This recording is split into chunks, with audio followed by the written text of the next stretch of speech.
Muy buenas tardes, muy bienvenidos al Liberalismo de Trinchera. Somos el Club de los Viernes y, como ustedes saben, en las últimas horas ha tenido lugar uno de los eventos políticos más importantes del siglo XXI en lo que se refiere al ámbito del liberalismo y filosofía libertaria. Como saben, Javier Milei ha sido elegido presidente de la nación argentina y para analizar este evento tenemos el honor de tener con nosotros al profesor Bastos, al que saludamos desde aquí. Profesor, muy buenas tardes, muy bienvenido. Muy buenas tardes, muy amables. En las últimas horas hay un río de periodistas, cada cual diciendo una caracterización de don Javier Milei más extraña, ¿no? Y que desde luego para aquellos que le conocemos no corresponde con la realidad. Usted, que le conoce además personalmente, ¿podría describirnos en síntesis quién es Javier Milei? Pues Javier Milei es un economista argentino, es un profesor de economía, aparte de otros trabajos, es un profesor de economía y muy solvente, que desde hace unos años pues, se acercó a la escuela austriaca. Yo creo que empezó un poco como dentro de la escuela de Chicago y poco a poco se fue acercando a la escuela austriaca y ahora es un economista austriaco de primer nivel, con la peculiaridad de que se metió en política y que se hizo uso de los medios. Él empezó hace unos años también a participar en los medios, en debates y en tertulias. Pues lo hizo bien porque daba argumentos que son nuevos, daba argumentos que son originales, daba argumentos que la mayor parte de las personas no habían escuchado antes y de ahí viene su popularidad. Después decidió meterse en la política, pues creó una plataforma junto con otras cosas y ahí lo tiene. Efectivamente. De diputado y ahora va a ser el presidente de Argentina. En lo que su ideario, en principio, sí. Sí, es un ideario típico anarcocapitalista austriaco. El ideario, después, cómo va a llevarlo a la práctica es otra cuestión, pero su ideario, por lo que me consta, él lo acepta bastante, ¿no? De ahí vienen esas polémicas que tiene sobre los mercados de órganos y otras cosas así. A ver, el mercado de órganos es un viejo debate filosófico. Quiero decir, ¿el cuerpo de quién es? ¿El cuerpo de uno de quién es? Y si es de uno, ¿lo puede vender el de uno o no? Es un debate, no es una propuesta de política pública. No lo vi yo nunca explicitado como una propuesta de política pública. Es un debate filosófico en ese estilo, ¿no? Y es un debate de bastante enjundia. Si empezamos a pensar en él, a ver de quién es el cuerpo de uno. Es decir, ¿puede el Estado expropiar mi cuerpo y decidir qué se hace con él o no? Bueno, es una cosa que entiendo que es debatible, ¿no? Que es un debate filosófico. Yo nunca lo vi como propuesta de política pública. Pero claro, si lo sueltas, si lo escuchas, por muchas personas no entienden de qué va el debate, pero es un viejo debate un debate filosófico, es decir, sobre el concepto de autopropiedad y estas cosas así. No tiene más allá, no tiene más recorrido que esto. Pero claro, si suelta este tipo de argumentos y así, claro, pues la gente como que se asusta, parece que es una especie de ser extraño que defiende ideas. Ahora, estas ideas, por cierto, ya las vi defendidas en los años 70 en España, en revistas como Verbo. O sea, no es una cosa nueva que exponga él, la expuso Rothbard en La ética de la libertad, pero no es una cosa extraña, es un debate filosófico, efectivamente, de quién es el cuerpo de uno. Efectivamente. Bueno, esta primera pregunta ya se la haremos llegar a todos los periodistas del país, del público y de diversos medios que a Milei no han conseguido averiguar cuál es su ideología y uno escucha desde nazi a ultrafascista, ultra de todo, ¿no? Cuando él efectivamente siempre se ha definido de manera muy simple liberal, libertario o en concreto anarcocapitalista. Sí, bien, es una vertiente del liberalismo. Si quieres el liberalismo llevado al extremo, a todos los ámbitos. Es decir, si nosotros entendemos que es malo que el Estado intervenga, yo que sé, en el mercado de las galletas o en el mercado de los bolígrafos, ¿no? La pregunta filosófica que también se hace, y que es una pregunta que hay que hacer, es decir, ¿qué tiene de peculiar la justicia, la seguridad o otros bienes que se consideran públicos para tener que ser prestados por el Estado? Si el Estado es malo haciendo bolígrafos, ¿por qué tiene que ser bueno haciendo justicia, ¿no? Efectivamente. Pues el primer anarcocapitalista es Molinari, porque plantea el debate si es posible algún tipo de formas de defensa, de seguridad privadas. Pero ese lleva el liberalismo a su extremo. Aplicarlo a otros ámbitos. No, porque entonces tienes que demostrar qué tiene de peculiar los bienes que el Estado se reserva para sí. ¿Por qué no podrían ser prestados de otra forma? Ese es el debate. Simplemente el anarcocapitalista lleva el argumento liberal a todos los ámbitos. El problema es el liberal, porque explicita o delimita esos ámbitos concretos. Claro. Pero bueno, es eso. Pero, repito, sigue siendo un debate filosófico. Aquí no estamos hablando tanto de política pública como de debates filosóficos. Lo que pasa es que los debates filosóficos después, como muchos otros debates filosóficos, trascienden a la política y se abren como opciones. Hacía usted referencia a que efectivamente una cosa es ese ideario, ¿no? Que Milei, además de manera indiscutible, sin tapujos, ha defendido a la cara, ¿no? Durante toda la campaña y antes de saltar a la política. Y otra cosa es ahora que ocupe su puesto presidencial, lo que pueda o lo dejen hacer, ¿no? Es decir, ¿hasta qué punto va a ser complicado el proceso de desintoxicación peronista por el que ha pasado, ¿no? Argentina en los últimos años? Ese es el proceso.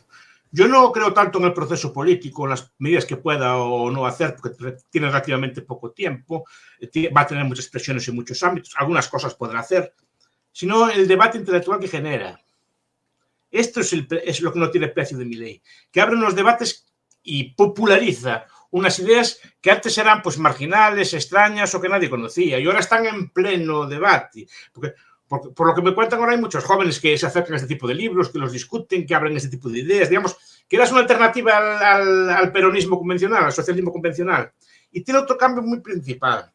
Desde el momento en que existe un grupo grande de personas que conocen estas ideas, que las defienden, vender las ideas socialistas es mucho más difícil. Claro. ¿Qué quiero decir? Hace unos días Massa controló los precios antes de las elecciones, ¿no? Los precios de la gasolina. Pues para ganar las elecciones, ¿no? Pero claro, antes pues controlaba los precios y todo el mundo lo aplaudía, que bien hace Massa, que controla la multinacional, que controla el especulador, que controla el acaparador y más tiene que controlar, etcétera, ¿no? Pero la consecuencia es la prevista, el desabastecimiento. Pero esta vez, a diferencia de veces anteriores, Argentina se encuentra con que hay gente que lo contesta y que le da un discurso alternativo. Que dicen, no, están mal controlados. Si no hay gasolina es porque controlaste los precios. No es por culpa de avaros, especuladores, cosas por el estilo, ¿no? Y al final tuvo que retirar la medida. Efectivamente. Esto no tiene precio tampoco. Porque en España, por ejemplo, si se fija usted, hace unos meses hablaban de controlar los precios de los alimentos, lo cual sería un desastre también, ¿no? Sería un desastre porque desabastecería los mercados. Pero bueno, pero aquí no hubo oposición.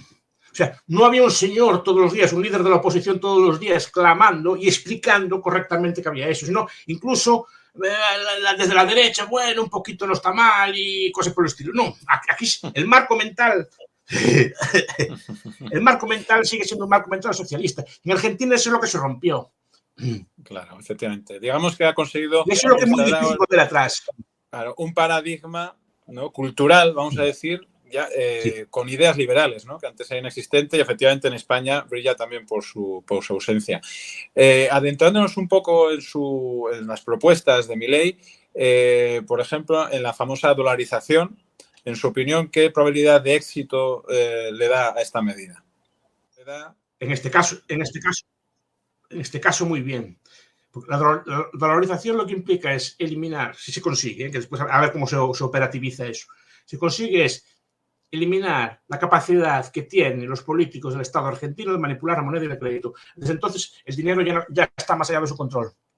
Ya no lo deciden ellos, ya no pueden decidir inflar, crear dinero, ni cosas por el estilo. Ya no pueden. Dependen en todo caso de Estados Unidos, pero se entiende que Estados Unidos es más serio y más solvente a la hora de emitir dinero que otros países, cosa que no es para tanto, pero desde luego algo más que la Argentina sí que es, bastante más que la Argentina sí que es, ¿no? Esa es la idea.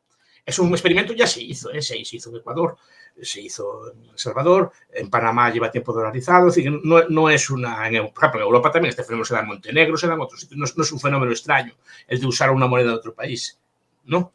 Solo que en este caso, primero, se elimina el incentivo del político a usar la inflación como herramienta política.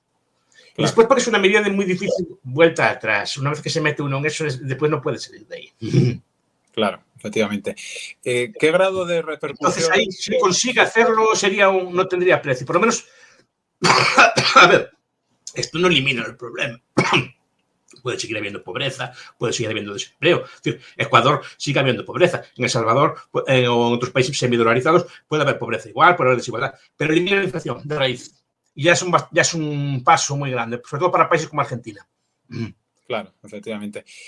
Puedes permitir crecer por una base sólida. Claro. ¿Qué posibilidades cree usted que tiene la entrada de Milei como presidente de Argentina a la hora de generar un cambio en la misma línea ideológica en los países de América Latina o incluso cruzando el charco en general en Occidente? Claro que aquí influye. Que influye porque empieza a verse un modelo alternativo también. Pero un modelo alternativo que sale más allá de la academia, sale más allá, digamos, de los círculos minoritarios, sino que está en el poder y que puede servir de ejemplo. Por lo menos algunas de las medidas que lleva a cabo pueden servir de ejemplo para aquí. Desde luego, claro, en medida que funcione bien, rompe el paradigma de aquí también. Ahora el mundo está muy globalizado. Las ideas de unos sitios pasan para otros rápidamente. Yo, claro, estas manifestaciones de Madrid en la prensa, lo que vi, ya vi fotos de pancartas a favor de Milei y cosas por el estilo, ¿no? Claro. Es decir, que si el fenómeno se populariza y si lo hace bien, pues puede servir también aquí para digamos, para este paradigma. Además, España y Argentina están muy unidas. Claro. En muchos aspectos. Bueno, muy recientemente usted le fue, con toda justicia y merecimiento, le fue otorgado el premio Juan de Mariana. Y en ese sentido, Javier Milei pausó su campaña electoral para cruzar el charco e ir a verle a usted, ¿no? En el momento de recibir ese premio. ¿Qué nos podría contar de esas horas que pasó usted con él? ¿De algún comentario significativo que le hizo? ¿Algún consejo? No. Es muy amable lo que dice, pero yo no creo que viniera a verme a mí. Lo que pasa es que seguramente estaría en Madrid y pasó por allí. O le dijeron que había una reunión de liberales y pasó por allí. Ya no. Bueno. Tuve la ocasión de tratarlo, por desgracia. Ese tipo de días no son los mejores para hablar con nadie. Claro. ¿Y hubo algún comentario significativo? No, estuvimos hablando de un rato, pero nada del otro mundo, a ver qué iba a hacer y cosas por el estilo. Pero nada de... No, porque ese tipo de eventos, usted sabrá que no son los mejores para hablar con nadie. Para hablar con alguien se habla tomando un café o una comida, pero no una cena de ese estilo, donde hay mucha gente que saluda y viene a hablar o a sacar selfies. Entonces es muy difícil de hablar. Pero bueno, tuve el honor de hacer unas palabras y me pareció un honor muy grande. Puedo conocerlo, por lo menos. Estupendo. Una persona. Bueno. Me pareció muy buena persona en el trato. Sí, eso por último quería preguntarle respecto a la percepción como persona que ha tenido usted de él en su trato con él, porque muchas veces desde muchos ámbitos le transmite la idea como si fuera una especie como de loco, de persona que no tiene un juicio racional, ¿no? ¿Qué percepción tiene usted respecto a Javier Milei como persona? A ver, loco no lo llaman a todos, por lo menos a mí muchas veces, desde que andamos en estas ideas, porque son ideas en su momento extrañas, en el momento que se normalicen, formarán parte del mainstream. Entonces, aspecto, yo no creo que sea un loco, puede tener sus manías, los profesores tenemos muchas manías y somos así, más...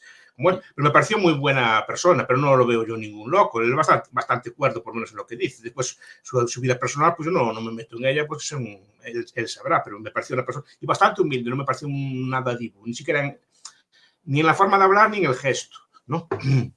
Parece muy buena persona, un profesor normal y corriente, como cualquier otro, pues que se metió en esto y ahora se encuentra con una popularidad. Él no es un profesional de la política, no está acostumbrado a este tipo de cosas. Lleva 2-3 años metido más o menos de forma profesional en esto. Entonces, yo veo un profesor normal que de repente se encuentra con un evento nuevo, pero él no tiene los ademanes del político. Claro. Espero que no cambie. Pues, sí, efectivamente, esperemos que no cambie. Espero que siga así. Y que pueda implementar todas esas medidas tan necesarias que necesita Argentina y realmente cualquier país occidental ahora mismo. Bueno, profesor Bastos, muchísimas gracias por su tiempo y su brillante análisis como siempre. Gracias a usted y saludos a su familia. Encantado de volver a saber de ustedes. Hasta luego. Muchas gracias. Chao.